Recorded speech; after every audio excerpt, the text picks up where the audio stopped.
Kemudian beberapa orang yang dulu menentang Sayyidina itu sekarang sudah tidak asing. Kita mendengar pejabat debat atau siapalah itu mengucap Sayyidina. Alhamdulillah kami diterima begitu. Saya pernah bilang pada beliau-beliau, sampean itu kok mengharam-haramkan Sayyidina itu gimana? Lawang sampean sendiri kalau bersolawat sering pakai Sayyidina. Masa iya? Lah iya. Itu kalau sampean sambutan pakai bahasa Indonesia, solawatnya mesti Sayyidina. Semoga solawat salam dilimpahkan pada junjungan kita Nabi Muhammad SAW. Nah, kalimat junjungan kita itu terjemahan dari Sayyidina. Jadi lucu bin ajaib kalau sampean itu memusyrik-musyrikkan Sayyidina, tapi tanpa disadari mengucap kalimat yang itu terjemahan dari Sayyidina. Loh, saya nggak ngerti lah, kalau goblok jangan berfatwa.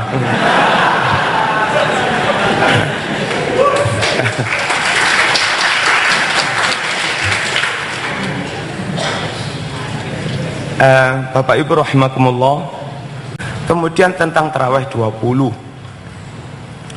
Tarawih 20 itu gagasan Umar karena melihat ketika itu sahabat itu tarawih itu kacau.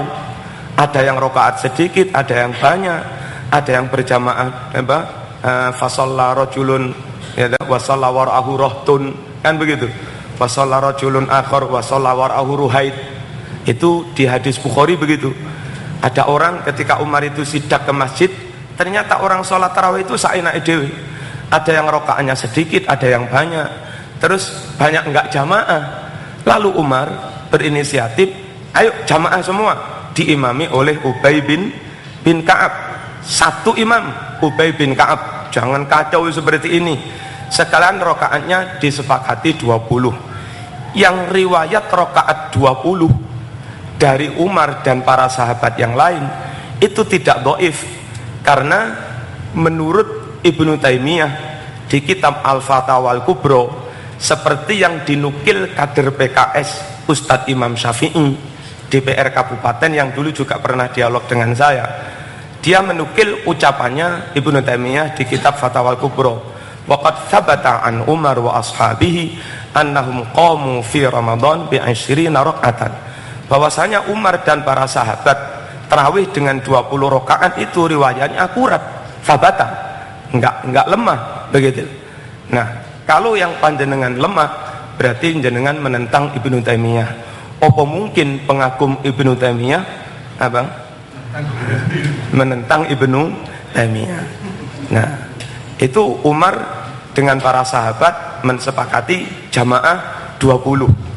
Nah, anehnya jamaahnya diterima, 20-nya emoh dengan tuduhan bid'ah.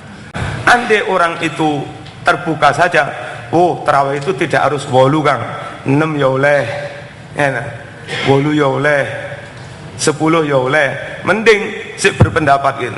Tapi takut lek gak ngene bid'ah dolalah neraka ngono itu apa nek gak sumpek gitu.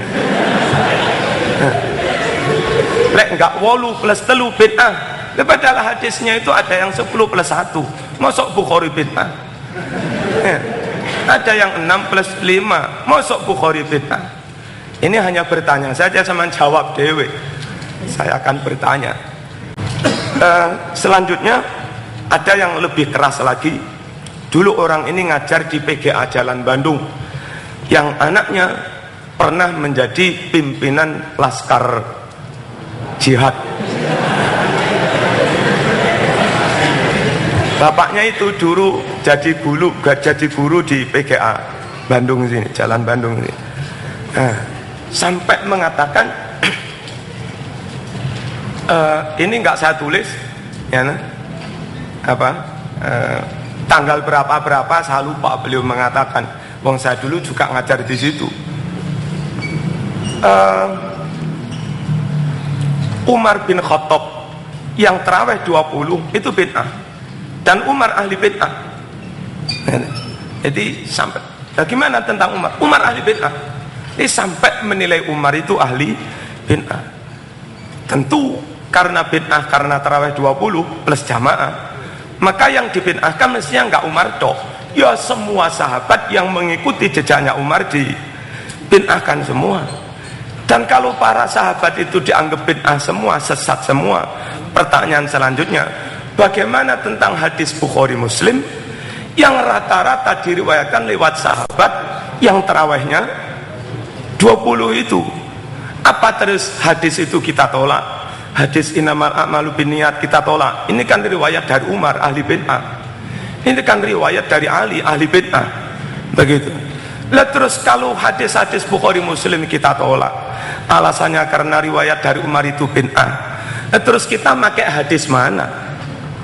Ono sholat nggak ada rukuk, nggak ada sujud, ini tok. Alasannya sholat tentang 5 waktu itu kan riwayat Bukhari dari sahabat Abu Hurairah. Lah Abu Hurairah menurut riwayat tarawih 20 kan ahli bid'ah. Makanya hadis sholat 5 waktu itu hadis diriwayatkan ahli bid'ah. Saya mau akhirnya ikut Quran tok. Quran nggak memperinci caranya sholat, nggak memperinci waktunya sholat. Paling-paling hanya disuruh sholat atau bertasbih pagi dan sore gitu tok. Wasabbihuhu bukratan wa asila. Bertasbihlah. Wa fi riwayatin dalam tafsir sholatlah pagi dan sore. Moh sholat 5 waktu karena menolak hadis karena hadis itu diriwayatkan para sahabat yang tarawihnya 20 bid'ah. Dan kalau hadis itu tetap diterima, muncul permasalahan. Wong ahli bid'ah kok diterima? Ini kan ya repot juga. Terus Umar itu bid'ah apa enggak? Kalau Umar dan sahabat lain itu dihukumi bid'ah, sampean harus menolak hadisnya karena diriwayatkan ahli bid'ah. Kalau sampean menerima itu, berarti menerima hadis dari ahli bid'ah. Pertanyaan, terus kalau sampean terima alasannya Umar itu baik, tidak ahli bid'ah, maka secara tidak langsung sampean mengatakan tarawih 20 atau apalah itu bukan bid'ah. Mas, aku mau tarawih 20, apa bid'ah? Enggak. Umar apa bid'ah? Enggak. Yos pokok aku 8 ini dia. Itu bagus. 8, 6, 10, rolas tanpa membid'ah-bid'ahkan yang lain. Apa sama 8? Sakarepku toh. Ngono dak bagus. Kemudian menurut saya ini nggak tahu benar apa salah, tapi biasanya kalau di komunitas di luar NU pikiran ini agak bisa diterima begitu. Bid'ah itu ada 2, ada bid'ah hakikotan bid'ah, ada bid'ah yang lughatan dalam pengertian bahasa bid'ah. Kalau bid'ah dalam pengertian bahasa, pokok sesuatu itu baru tidak ada zaman Nabi, itu bid'ah. Makanya kalau saya membaca hadis Muslim, Aisyah mengatakan awwalu ma yuhdats, bid'ah yang pertama dibuat itu bukan sholat, bukan macam-macam, itu al-minkhol. Apa? Pakai ayaan itu apa namanya? Orang mau bikin roti saja, tepungnya mesti dihaluskan pakai ayaan. Di zaman Nabi nggak begitu. Makan roti, makan hasil dari adonan kasar-kasar pun mau. Pokok sudah ditumbuk begitu, diadoni jadi roti sudah. Nah, di zaman sahabat mulai agak modern, biar halus itu diayak.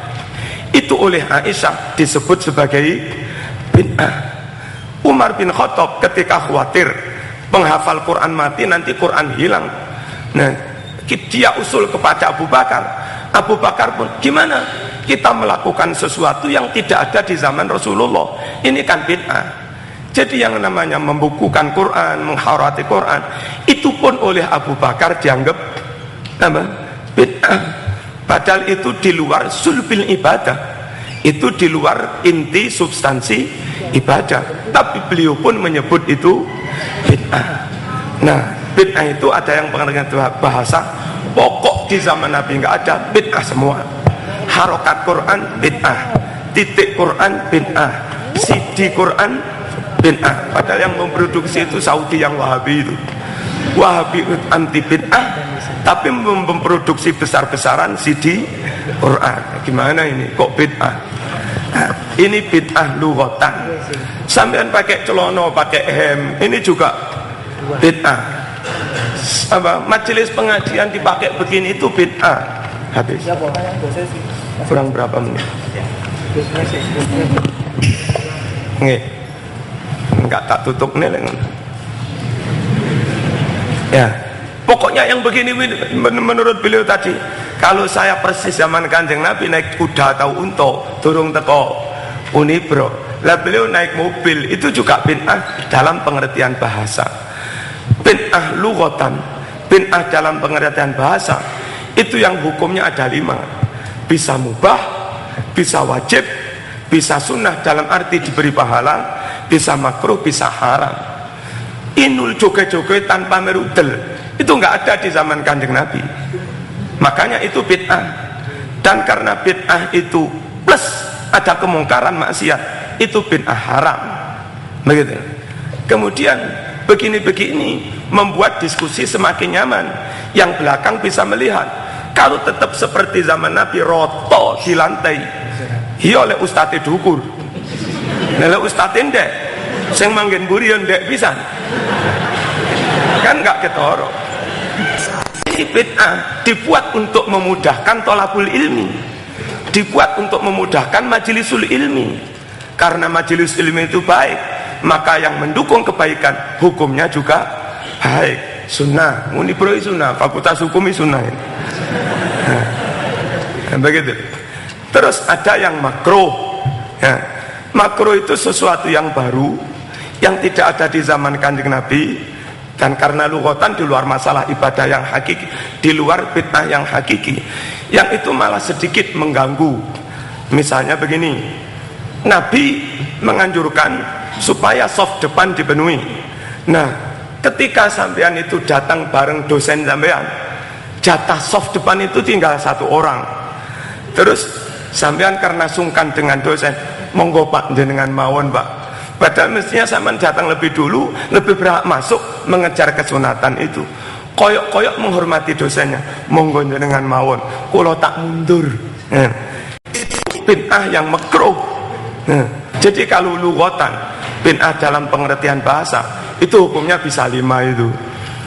Terus kalau bid'ah yang hakiki, bid'ah hakiki itu nambah-nambahi syariat.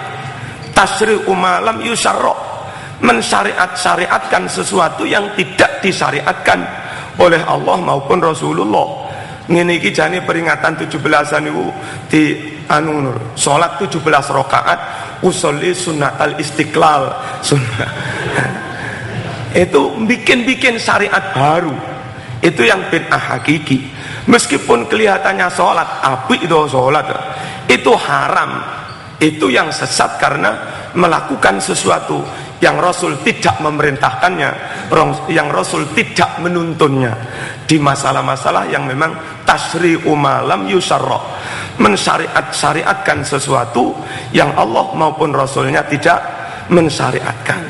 Kalau sesuatu yang baru tidak menyangkut tasyri', maka sesuatu yang baru itu tidak dihukumi bid'ah hakiki, tapi itu hanya bid'ah lughawi, bid'ah bahasa. Contoh, Mas Unibro ini karena ada hadis ya nawiru buyutakum bisolat wa tilawatil Quran, terangi rumahmu dengan salat sunnah dan baca Quran.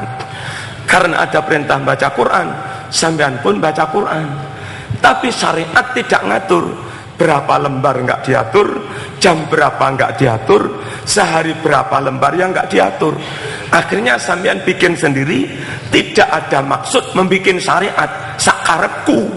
Setiap ba'da maghrib Anda baca 1 juz ya. Tentu itu bid'ah, karena tidak ada perintah dari Nabi bacalah Quran ba'da maghrib 1 juz. Itu enggak ada hadis begitu, itu enggak ada.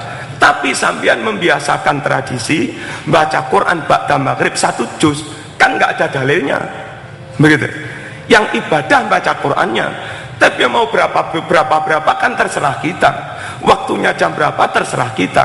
Itu meskipun nggak ada di zaman Nabi merutinkan 1 juz ba'da maghrib, nggak ada di zaman Nabi, itu bukan bid'ah hakiki, itu lughawi. Boleh-boleh saja, tapi setelah boleh lama-lama juga bisa haram. Kalau itu sampean jadikan ajaran yang sifatnya mengikat kepada santri-santri, Ini saya dulu dapat amalan ini dari guru saya. Baca Quran itu harus 1 juz ba'da maghrib. Kalau tidak 1 juz, tidak ba'da maghrib, enggak sah. Akhirnya kepada seluruh masyarakat sampean, jamaah sampean, murid sampean, diajarkan seperti itu. Sehingga di kalangan mereka itu kayak menjadi syariat. Kudu 1 juz, kudu ba'da maghrib. Ini namanya nambah-nambahi hukum. Ini namanya nambah-nambahi syariat, mewajib-wajibkan sesuatu yang tidak wajib. Nah, menurut saya itu menjadi bid'ah. Begitu.